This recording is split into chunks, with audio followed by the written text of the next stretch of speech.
Here on the Domino's postgame report, Adam Cavalier alongside Carson-Newman head men's basketball coach Chuck Benson. Charles, exceptional defensive effort, especially in the first half. I was really pleased. I was really pleased with what we did defensively, especially the first half, as you said. I told our guys at half, no game was won the first half. And I know Tusculum basketball too well to know that there was no way they were going to just pack it in and not fight. And we told our guys, hey, we've got to – we threw punches. We showed we could throw punches. We got to show we can take some punches the second half. And I thought we did that for the most part. Do we have some breakdowns? Yes, but it was still enough to come on the road. And since you were always so happy to say 5 straight losses, it just feels refreshing now to be able to say, that little run is broken. I'm not happy. I shouldn't have said that. I'm not happy. Yeah. You're just not as miserable as I am. That's correct. Okay. That's correct. Okay. Fair enough. Somebody, you're about, I don't know, you're drilling for oil as low as you are. I'm not that low. Fair enough. The guys that made the comeback for Tusculum, not the usual suspects, though. Jamari Marshall had scored 6 points all year. He scores 18 tonight. Yeah. Bryce Jackson was averaging 8 a game. He resets his career high with 24. You willing to give that to take the fact that 100%. I know. We had some really specific things. Make the other dudes prove there's something, period. And they did. So they have good players here. They recruit well. They've got good players. Those kids stepped up. We know who their sort of like proven commodities are. We want to try to impact that, and that's very difficult because they have legitimate, proven, successful college basketball players here in their sort of top 3-4. And I thought our guys did a really good job of sort of impacting those top tier guys' ability to perform tonight. Starting lineup-wise, Connor Jordan, the only guy for the Pioneers in double figures. He had 11. You greatly impact Morris. He didn't make a 3 for a guy coming in shooting 44% from the field. How critical was that aspect of the game plan? Huge. It was a big thing. I thought our guys' follow through with our plan tonight was top notch. But it was going to take that. I thought in our last game against Limestone we did a bad job of limiting controllable mistakes, and so we made a big deal about that. You talking about class? Look what Ren Dyer's mom is doing. Help him break down Tusculum's.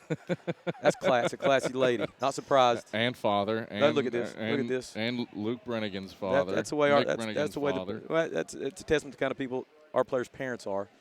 They raise some good kids, and they're good folks too. So that makes me even more proud to see that. Not as proud as a win, by the way, but still very proud. Still proud. Nick Brennigan resets his career high with 27, 6 of 12 from beyond the arc. Did some really nice things to get open for uncontested shots. Yeah. What keyed his effort?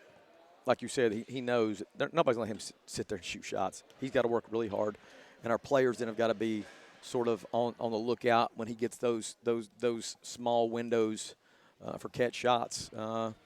And I'll tell you something else that tonight. I don't know.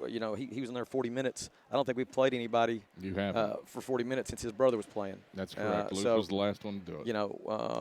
We went all in on him tonight, and clearly, I mean, if 40 minutes, what he needs to get 27. Trust me, this will not be the last time we do this.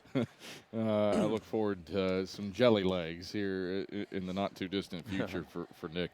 John Zhao was largely neutralized from behind the arc. First game this season where he fails to make a three-pointer, 0 of 3, but showcased his rim attack game. What did you see from John? Well, I mean, he's a versatile player, and, I mean, clearly 11 of 12 from the line.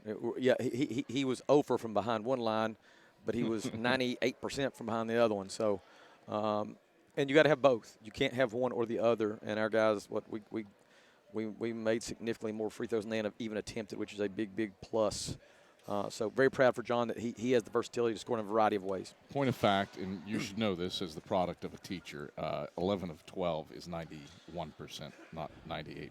Thanks, thank you. I stand corrected. And that's fine. I'll take any abuse you give me tonight. Trust me, you can't come at me hard enough to get me unrattled right now. I'm on cloud 10. So, try as you might. It can't happen. It will not happen. It can't happen. Lost the rebounding battle for the first time tonight. How much did that key Tusculum's come back after halftime? Well, some of it was they had a lot of opportunities too. Yeah. They had a lot more opportunities. They were taking shots, and so the number of opportunities they had to get rebounds was greater. But they're tough and they're determined, and they do a good job with that. I think we're both averaging roughly the same number of offensive rebounds a game, around 14. So I knew they were going to do that. There's nothing that they did that second half that surprised me. Yeah. Nothing. What I liked is that we were still determined enough and solid and sound enough to maintain our lead and to finish it out. I think it's noteworthy against UNC Pembroke, who was a top 25 team at the time they played them. They came back from 19. Against Anderson, they came back from 12 to win both those games. Not atypical for J.T. Burton coach teams. Absolutely not. To rally. Tough. T for Tusculum, T for toughness. I'll give it to them, man. They're tough. They're coached hard. They compete hard. And tonight, I thought our guys were very resilient, mentally tough, physically tough, and deserved the win that they earned. On the road for a second straight league game. You head to Anderson to take on the Trojans. What do you have to do to improve from this one to get ready for AU in the Abney Center on Saturday? We refer to them in the office as the Fighting Joe Laraves. Yes. So former assistant here that's now on staff there. Very proud of Joe. But, yeah, we know what's ahead. That's one of the more difficult places to play in this conference. Of course, we played them last year one time, I believe, only at Holt, and they got us. And Jimmy Williams' first year as the head coach, they're good, man. They're good. They've got right now. I think they're the number one ranked defense in our conference and one of the best offensive threats. So it's going to take our best. It's got to take another performance like tonight to give ourselves the best chance. Chuck, pleasure as always. Congrats on an 83-73 win on the road over the Pioneers. Great. Thanks, Kev. That is